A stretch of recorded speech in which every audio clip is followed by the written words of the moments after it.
ભરથરી માથા મીંડો પસાડવા, પીંગળા હું તારા વગર નહીં રહી શકું, પીંગળા હું તારા વગર નહીં રહી શકું. અને ગુરુ મહારાજને ખબર પડી. ગુરુ મહારાજ આવ્યા.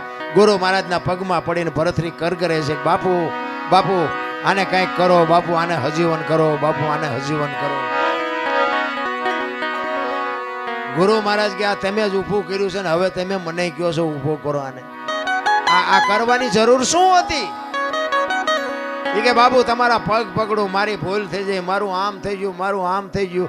એ કે ભાઈ મરેલા જીવતા થાય તો માણાની આ લાઈનો લાગે. મારી એવી થોડી તાકાત હોય કે મરેલા હું જીવતા કરી શકું. એમ કરતા કરતા શમશાન યાત્રા તૈયાર થઈ અને માણસો બધા શમશાને જવા માંડ્યા. શમશાન યાત્રા હાલીને બાપુ ભરથરી વાંહે ગાંડો પાગલ થઈ ગયો. ગુરુ મહારાજની આંખમાં આહુડા મીડ્યા પડવા કે હવે આ ભરથરીને મારે કેમ કાબુ કરવું. ઈ કે પાગલ થઈ જાય ને તો આખો 92 લાખ માળવો નોથારો થઈ જાય કે આ 92 લાખ માળવાને કોણ હાચવશે. એમ કરતા કરતા શમશાનમાં ગયા. એ લાકડા ગોઠવા ને પીંગળાને માથે ગોઠવી અને બાપુ ભરથરી ગાંડો તૂર થયો. અને એમાં કુદરતને વાત રાખવીને એક ગુંદકાનો આત્મો આમ જાતો હતો. અને સદગુરુ મહારાજ એના ભજનના બળથી આમ જોઈ ગયા કે આત્મો હારો નથી, પણ આ ભરથરીને કાબુ કરવા માટે જો આ પીંગળામાં નાખું, પીંગળા બેઠી થાય ને તો ભરથરી બાપુ ઠેકાણે આવી જાય. એ ગુંદકાનો આત્મો બાપુ પકડી અને પીંગળાના ખોળિયામાં નાખ્યો અને પીંગળા બેઠી થઈ. ભરથરી ભાનમાં આવી ગયો, પણ અસલ પીંગળા બાપુ મરી જઈ. એ પછી ઘોડેસવારનો ને અશ્વપાલનો ને એ બધો ઇતિહાસ છે ને એ પછીનો છે. બાકી 92 લાખ માળવાનું બૈરું બાપુ એવું ન હોય જેવું તેવું. કહેવાનો મારો અર્થ કે જે સત્ય છે ને એને છુપાવ્યું છે કઈ. આ રામાયણ છે, રામાયણ તમે જો. ઘણા બધા એમ કે લંકા હનુમાનજી હળગાવી. હું એમ કહું હનુમાનજી હળગાવી જ નથી. લ્યો બોલો, લંકા વાળાએ જ હળગાવી છે, હનુમાનજી હળગાવી. દિવાળી કોને મૂકી હતી? ઓલો બચવા હાટું માણા ભાગા ભાગ આપણને કોઈ હળગાવે ભાગા ભાગ ન કર્યું. ગોદડા એમને જ વીટાડ્યા હતા, તેલ એમને રેડ્યું હતું, દિવાળી એમને મૂકી હતી. હનુમાનજી તો બચવા હાટું ભાગ્યા. હવે ગોદડા હળગતા વેરાણા લંકા હળગી, એમાં હનુમાનનો વાંક શું?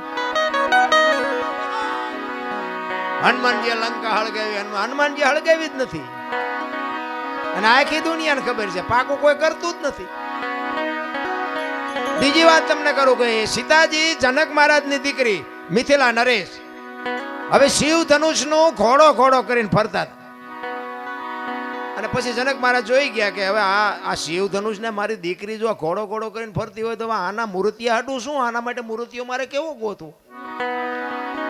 એટલે પછી સંયમવર રચવાનું નક્કી કર્યું કે આ ધનુષને જે ભાંગે એને મારી દીકરી વરમાળા પહેરાવે.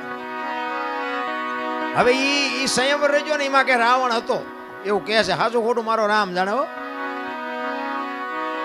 ઈ રાવણ થી કે ચોખા જેટલું ધનુષ હેલ્યું નહોતું. હવે એનેથી ચોખા જેટલું ધનુષ નું હેલ્યું તો વનમાંથી સીતાજીને આખે આખા ઉપાડી ગયો. આનું શું કારણ? આખે આખા સીતાજી ઉપડે. સીતાજી ઘોડો ઘોડો કરીને ફરતા હતા. ઈવડું એ ધનુષ રાવણ હલાવી ન હોય. અને વનમાંથી જેથી લક્ષ્મણ રેખા ઓળંગી ગયા અને સીતાજી આખે આખા ઉપાડી ગયો. આપણને માયનામાં આવે. પણ આમાં એક વાત પડી છે. ભોળાનાથ અને પાર્વતી બે જયારે હિમાલય ઉપર હતા ને ત્યારે પાર્વતીમાં વિષ્ણુ ભગવાનને અહીંયા બેહવા માટે ગયા. અને વિષ્ણુ ભગવાને મકાન બનાવ્યું હતું.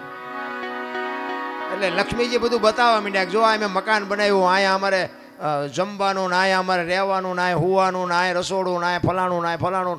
બૈરાનો સ્વભાવ હોય. ઘરમાં કંઈક વસ્તુ લાવે આજુબાજુ બૈરા ભેગા થઈને બધું દેખાડે. એટલે પાર્વતીને કહે છે કે મેં આ બધું બનાવ્યું અને તમારે દીકરા મોટા થયા કે મકાન બકાન કઈ કરવા નથી. એ કે આ તો અમને હાય વિરુદ્ધ નહીં હતા. પાર્વતી ઘરે આવીને ભોળાનાથને કહે છે કે પ્રભુ મકાન આપણે નથી કરવું, આ છોકરા મોટા થઈ ગયા. ભોળાનાથ વિચાર કરે ખરું મકાનનું અત્યાર સુધી કોઈ ધ્યાન મગજમાં આવ્યું જ નહોતું, અત્યારે ક્યાં જાય. એટલે કે વિષ્ણુ ભગવાનને અહીંયા બેહવા ગઈ હતી ને એમને કે સુંદર મજાનું મકાન બનાવ્યું કે આપણે નથી બનાવું. એટલે કે એ વાત સાચી તમારી, પણ કે આપણી પાસે પૈસા નથી. હું તમને ભભૂતિ આપું, ભભૂતિ લઈને જાઓ વિષ્ણુ ભગવાન ભાઈ એના બરોબર હોનું લઈ આવ્યો અને હોનું વેચીને આપણે મકાન કરીએ. કારણ કે આપણી પાસે પૈસા છે નહીં. ભોળાનાથને ખીસું જ નહોતું, પૈસા ક્યાંથી હોય રાખવા જ. એટલે ભભૂતિ આપીને એટલે પાર્વતી કહે છે કે આટલી ભભૂતિમાં કેટલું હોનું આવશે કે પણ લઈ તો જાઓ, એટલું તો લઈ આવો, પછી કંઈક આગળ જોઈશું. એ ભભૂતિ લઈ અને પાર્વતીમાં ગયા છે અને ત્યાં જઈ અને પછી કીધું કે આના બરોબર અમને હોનું આપો. હવે સાબડા મૂકવામાં ભોળાનાથની ભભૂતિ ઊંચી થાય. બાપુ હોનાના ઢગલા મીડ્યા કરવા હો, ગાડા ભરી ભરીને હોનું મીડ્યું જવાનું, સાબડું ઊંચું ન થાય. હવે અહીંયા ઢગલે ઢગલા થયા હોનાના. પછી કે આટલું બધું હોનું જતા ઈટું પાણાનું શું માથાકૂટ કર્યું, હોનાનું જ બનાવાય નહીં. એ હોનાનું મકાન બનાવ્યું અને વાસ્તુ પૂજન કરવા માટે તેથી સારામાં સારો ને વિદ્વાનમાં વિદ્વાન બ્રાહ્મણ રાવણ, એ રાવણને બાપુ અહીંયા વાસ્તુ પૂજન કરવા માટે બોલાયો. એ વાસ્તુ પૂજન કર્યું ને પછી ભોળાનાથને તો ખબર, એ તો બાપુ ત્રિલોકનો નાથ, એને ન ખબર હોય. એટલે પેલા પાર્વતી પાસે ગયા કે આ ભૂદેવને શું આપશું આપણે દક્ષિણામાં? એ કે એને રાજી કરી દો, જે માગે આપી દે. એ કે જો જે માગશે આપી દે, પછી મારી માએ લોહી ન પીતા. કારણ કે હવે આપણું આપણે એક પ્લાસ્ટર કર્યું હોય તો બૈરું રાજીનું રેડ થઈ જાય, બદલે આખું હોનાનું મકાન એટલે બૈરું રાજી કેટલું હોય. એ કે એને જે જોઈએ આપી દો, પણ એનું મન છે જ નહોતું ભાઈ. એ કે વાંધો નહીં. અહીંયા ગયા, રાવણને કીધું ભૂદેવ બોલો હું આપું?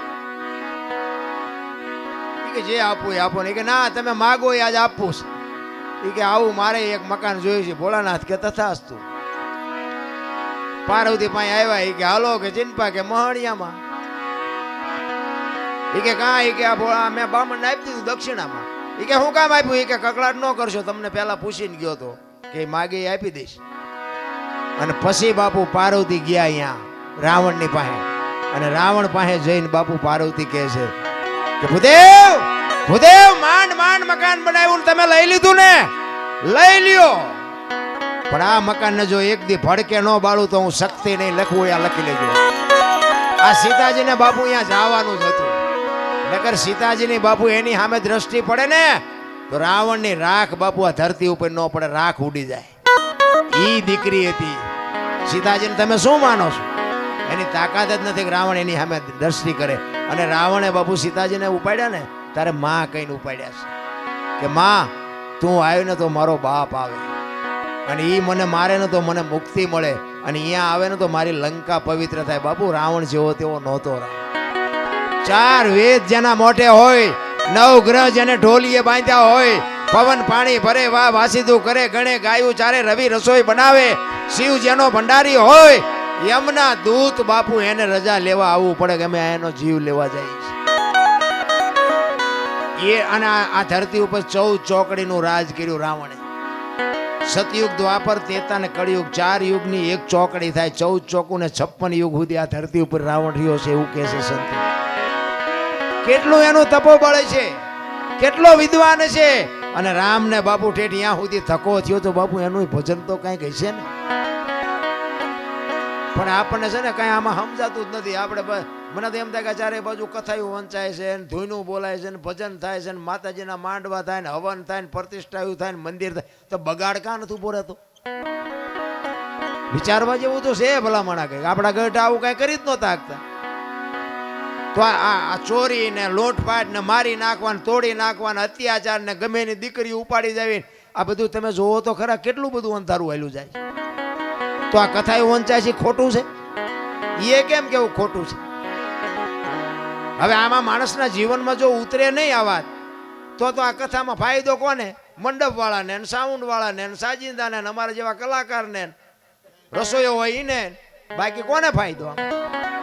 હવે તો આ 2-5 લાખ રૂપિયા 10 લાખ રૂપિયા આમાં નાખવા દેના કરતા પાદરા ગાયું ખડમાં દઈ દીધા હોય તો. ગામો ગામ કથા એવું વંચાય, ગામો ગામ. અમારે તો રોજ ફોન આવે કે અમારે પ્રોગ્રામ રાખો, અમારે રાખો. અમે પછી કહી દે કે આટલા થાય છે, કથા એવું કરો જે કરો એ. અરે બધું ડીંગો ડીંગ હાલે ભલામણ. મને એમ થાય કે આ ખોટું છે એવું નથી કહેતો, પણ બગાડ અટકવો જોવે બાપુ. જો આ સત્ય હોય અને કાં ઓલા કહે ને કે કાં તો ઓલામાં ફેર ને કાં તો ઓલામાં ફેર, સત્ય હોય તો આ બાપુ દુનિયામાં કંઈક, હું એમ કહું છું કે 5000 50,000 માણા ભેગું થાય તેમાં 10 તો સુધરવા જોવે કે નહીં. અમે એક જગ્યા આમ ગુજરાતમાં ક્યાં ગયા હતા, ગામનું નામ ભૂલાઈ ગયું, કથા એટલે અમે જોયું કે કથા છે, એમ ગાડી હાંકતો એ વખતે એટલે અમારે થોડોક ટાઈમ હતો, કીધું હાલો ને આપણે કથામાં જઈને બેહી. હવે એમ અહીંયા બેઠા ને કથા ચાલુ હતી ને એમાં 2 જણા બાજ્યા. બોલો, હવે કથા ચાલુ હોય એ વખતે જો બાજે માણા તો એમાં બહાર તો કઈ મગજમાં ઉતરે જ છે નું. એમાં એકને દવાખાને લઈ જવો પડે. બોલો, હવે આમાં પતિ જો હોય તો કથાના માંડવાનું શું થાય ને ઓલા વક્તાનું સાજિંદાનું શું થાય? અરે બાપુ કાંઈક ઊંધું રંધાય છે, મને એવું લાગે. સાચું ખોટું તો મારો નામ જાણે. ખોટું છે એવું આપણે નથી કહેતા. રામ કથા ખોટી નથી, ભાગવત કથા ખોટી નથી, પણ આ અટકતું નથી. એટલે મને એમ થાય કે આનો કંઈક પાવર ઘટી ગયો હોય, ગમે એ થયું હોય. બાકી તો રામાયણ છે તો રામાયણ છે ભલામણ. એક હું તો એમ કહું છું, ઘરમાં એક રામાયણ નાનું મોટું પુસ્તક હોય ને, જિંદગીમાં કોઈ દી બાપુ મોળો પ્રસંગ ન આવે કરી. રામાયણ એવો ગ્રંથ છે ભલા.